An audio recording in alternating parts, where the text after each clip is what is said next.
હવે વાત નવસારીની. નવસારીના ચીખલીમાં મેઘરાજાની તોફાની બેટિંગ જોવા મળી. 3 કલાકમાં અનરાધાર વરસાદ. 8 ઇંચ જેટલો નવસારીમાં વરસાદ ખાબક્યો. ભારે વરસાદના પગલે અંબિકા, કાવેરી અને પૂર્ણ નદીમાં નવા નીરની આવક થઈ છે. કાવેરી નદીના જળસ્તરમાં વધારો થતા કોઝવે પર પાણી ફરી વળ્યા. કોઝવે પર પાણી ફરી વળતા નીચાણવાળા 10 જેટલા ગામોને એલર્ટ કરવામાં આવ્યા છે. તંત્રએ કાવેરી નદીના પટમાં અને રિવરફ્રન્ટ પર જવાની મનાઈ ફરમાવી છે. કાવેરી નદીનું પાણી ગણદેવી તાલુકાના 19 ગામોને સિંચાઈનું પાણી પૂરું પાડે છે. કાવેરી નદીમાં બે કાંઠે આ નદી વહેતી થતા ખેડૂતોમાં ખુશીનો માહોલ જોવા મળ્યો. ઉપરવાસ ભારે વરસાદને કારણે કાવેરી નદી પ્રભાવિત થઈ છે. ચીખલીમાંથી પસાર થતી કાવેરી નદીનો કોઝવે ઓવરફ્લો થઈ ગયો છે. સાથે નવસારી જિલ્લા અને ચીખલી તાલુકામાં મુસળધાર વરસાદ વરસી રહ્યો છે. સતત 2 દિવસથી વરસેલા વરસાદને લઈને લોકમાતા પ્રભાવિત થઈ છે. અંબિકા, કાવેરી, પૂર્ણા નદી તમામ નદીઓમાં નવા નીર આવ્યા છે.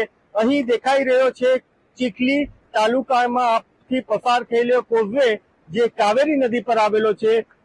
કોઝવે ઓવરફ્લો થતા 10 જેટલા ગામોને એલર્ટ કર્યા છે. સાથે ખેતીવાડી માટે ઉત્તમ પ્રકારનો વરસાદ વરસી રહ્યો છે, જેને લઈને આ બિલ્લીમોરા ગણદેવી તરફના 19 જેટલા ગામોને સિંચાઈ અને પીવાનું પાણી પૂરું પાડતો આ જે કે કાવેરી નદીનો કોઝવે ઓવરફ્લો થતા તમામ લોકોને સરળતા રહેશે. હાલ પણ ઉપરવાસ વરસાદ વરસી રહ્યો છે અને નવસારી જિલ્લામાં પણ સતત વરસાદના કારણે વહીવટી તંત્ર એલર્ટ મોડ પર આવી ગયું છે. Rakesh Solanki, VTV news, Navsari. અને નવસારીમાં ભારે વરસાદથી જનજીવન પ્રભાવિત થયું. વાંસદા અને ઉનાઈમાં ધોધમાર વરસાદ ખાબક્યો. મુખ્ય રસ્તા પર ઠેર ઠેર પાણી ભરાતા લોકોને હાલાકી વેઠવાનો વખત આવ્યો છે. તો રસ્તા પર પાણી ભરાતા લાંબી વાહનોની કતારો પણ લાગી. વાંસદાના દ્રશ્યો કે જ્યાં સતત વરસાદ અને ત્યારબાદની આ સ્થિતિ છે, રસ્તાઓ પર નદી વહેતી હોય એ પ્રકારના દ્રશ્યો સામે આવ્યા છે. નવસારીમાં ભારે વરસાદથી જનજીવન પ્રભાવિત થયું. વાંસદા અને ઉનાઈમાં ધોધમાર વરસાદ ખાબક્યો.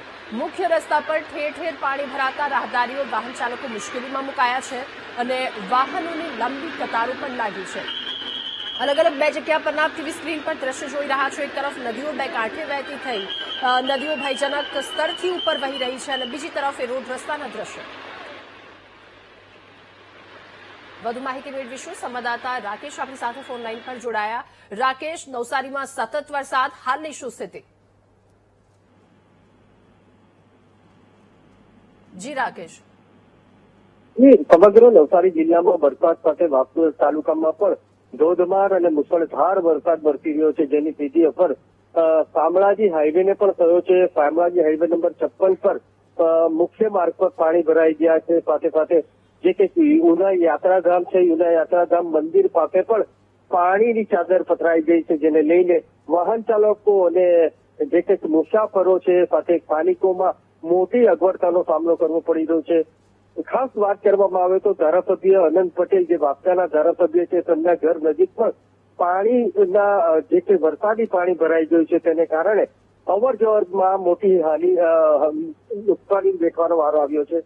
ખાસ નવસારી સમગ્ર જિલ્લામાં વરસાદ છે. અનેક જગ્યાએ વૃક્ષો ધરાશાયી થયા છે, તો કેટલીક જગ્યાએ ભૂવાઓ પડવાની ઘટના પણ બની રહી છે. હાલ વરસાદી પાણીના ભરાવાને લઈને આખા જે વિસ્તાર છે, વિસ્તારના પૈડાઓ થંભી ગયા છે, કારણ કે જે અવર જવરનો મુખ્ય માર્ગ છે એ મુખ્ય માર્ગમાં પાણી ભરાઈ ગયું છે. સાથે ધારાસભ્ય અનંત પટેલના ઘર નજીક પણ પાણી છે. યાત્રાધામ ઉનાઈ માતાજીનું મંદિર આવેલું છે, ત્યાં પણ પાણીનો ભરાવો થયો છે. એટલે ભારે મુશ્કેલીનો સામનો વાંસદા તાલુકામાં થઈ રહ્યો છે. જી રાકેશ, આભાર આપનો તમામ વિગતો સાથે જોડાવા બદલ.